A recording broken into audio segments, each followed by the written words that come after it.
A palavra é Jesus Cristo. Sábado, na quarta semana do tempo pascal, 17 de maio de 2025. Oremos. Deus de bondade, pela solenidade pascal, dais ao mundo remédios celestiais. Sede indulgente com a vossa Igreja, para que a celebração nesta terra nos seja proveitosa para a vida eterna.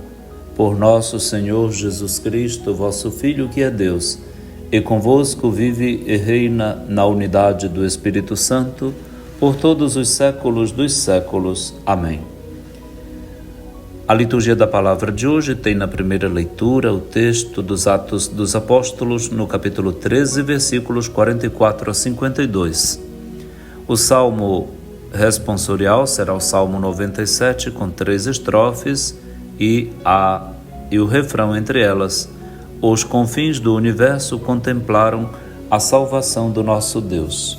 E o Evangelho será o de São João, no capítulo 14, versículos de 7 a 14.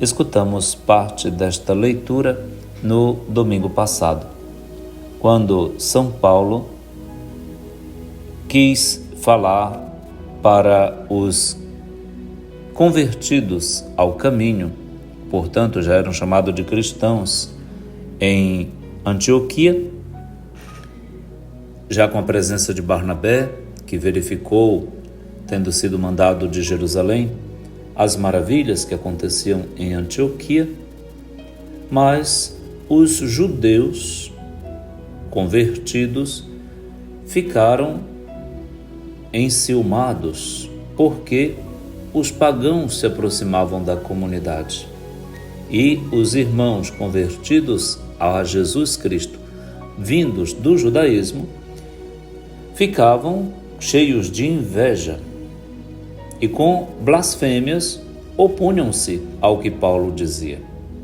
Inclusive os outros judeus correligionários também não convertidos.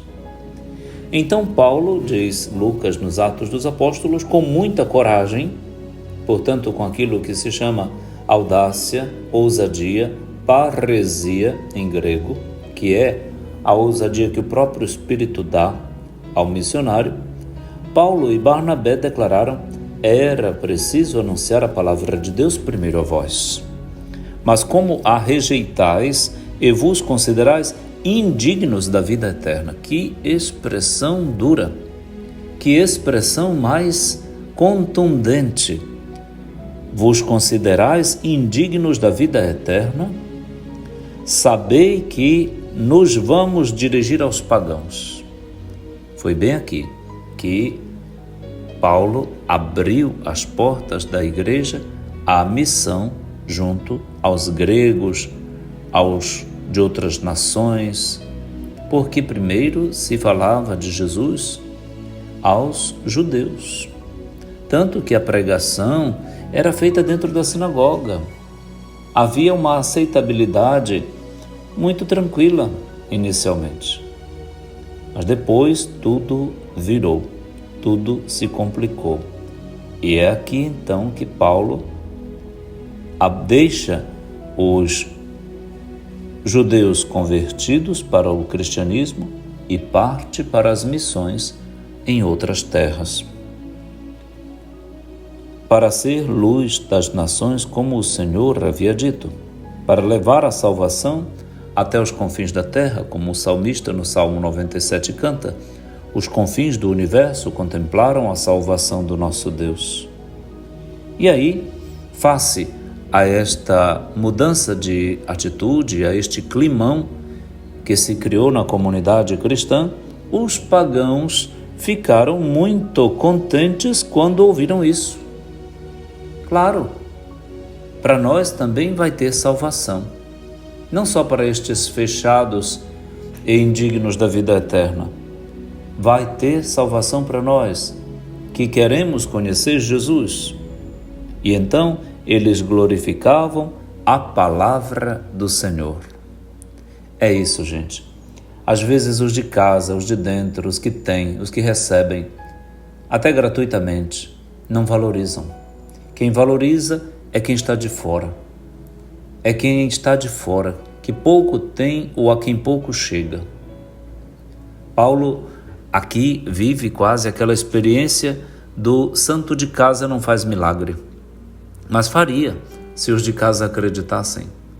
Mas a recusa intestina dos judeus convertidos ao cristianismo abre uma nova providência, a providência missionária.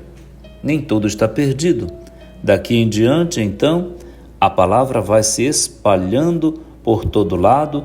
Todos os que eram destinados à vida eterna abraçaram a fé. Os que antes recusavam se tornaram indignos da vida eterna. Aqui é o antônimo. Todos os que eram destinados à vida eterna, portanto, entre os pagãos, abraçaram a fé. E a palavra do Senhor se espalhou por toda a região, mas não ficou de graça. Olha que atitude mais ferina já começa a se perceber dentro da religião, dentro do contexto eclesial local. Os judeus instigaram as mulheres ricas e religiosas, assim como os homens influentes da cidade, provavelmente poderosos do ponto de vista financeiro e político, para provocar uma perseguição contra Paulo e Barnabé. E os expulsaram do seu território, não os deixaram ficar por lá. Então eles sacudiram contra os que ficaram a poeira dos pés e foram para a cidade de Icônio, na Ásia Menor. Icônio. É por lá que Paulo vai conhecer os outros colaboradores gregos da vida cristã. Epafrodito, Epáfras e os demais.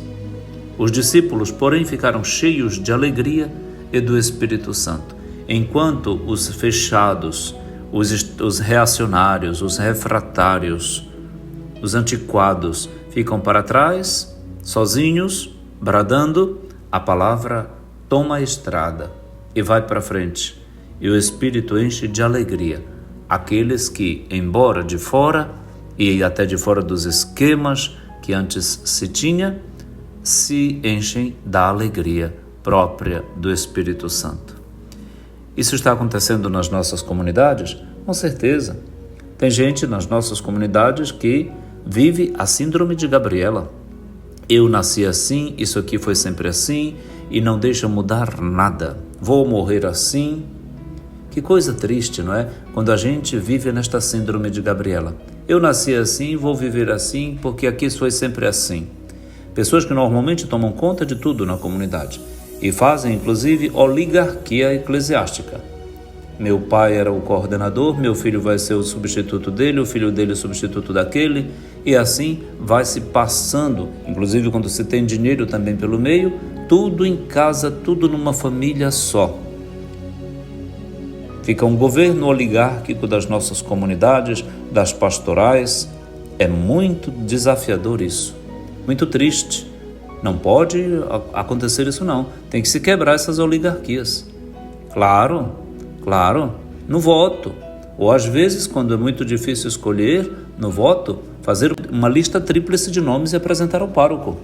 Muda o método da eleição de coordenação, claro. O próprio pároco deve tomar essa iniciativa, para não deixar a comunidade refém ou feudo ou propriedade de um grupinho ou de uma família ou de um só membro dela. Cuidado para que isso não aconteça na sua comunidade, na pastoral onde você atua, e se acontecer, conversem com o pároco para que isso se modifique, não é? A igreja não é feudo de ninguém, nem é do padre, nem é do bispo, nem é do papa. A igreja é guiada pelo Espírito Santo para conduzir a todos a contemplarem a salvação do nosso Deus. Então, não tem dono a igreja. Aqui não. Que Deus nos livre destas atitudes insanas, doentias. Jesus se revela então a Filipe, mostrando no seu o rosto do Pai. Filipe pede que lhe mostre o Pai, mas Jesus diz: quem me viu, viu o Pai. E você pode acreditar, eu estou no Pai e o Pai está em mim. porque as palavras que eu digo não são minhas. A palavra de Deus é Jesus Cristo, e o Pai que permanece nele realiza as obras que ele anuncia. Portanto, é para que os discípulos acreditem que Jesus está no Pai e o Pai está nele. Nesse quarto domingo da Páscoa, o Evangelho se concluiu exatamente com esta declaração maravilhosa da unidade do Pai e do Filho. Eu e o Pai somos um. Quem acredita em Jesus, então, vai fazer as obras que ele fez e fará outras maiores do que as que ele fez. Claro, nós todos fazemos obras que Jesus não fez e fazemos também as que ele fez, porque ele está continuamente intercedendo a nosso favor diante do Pai.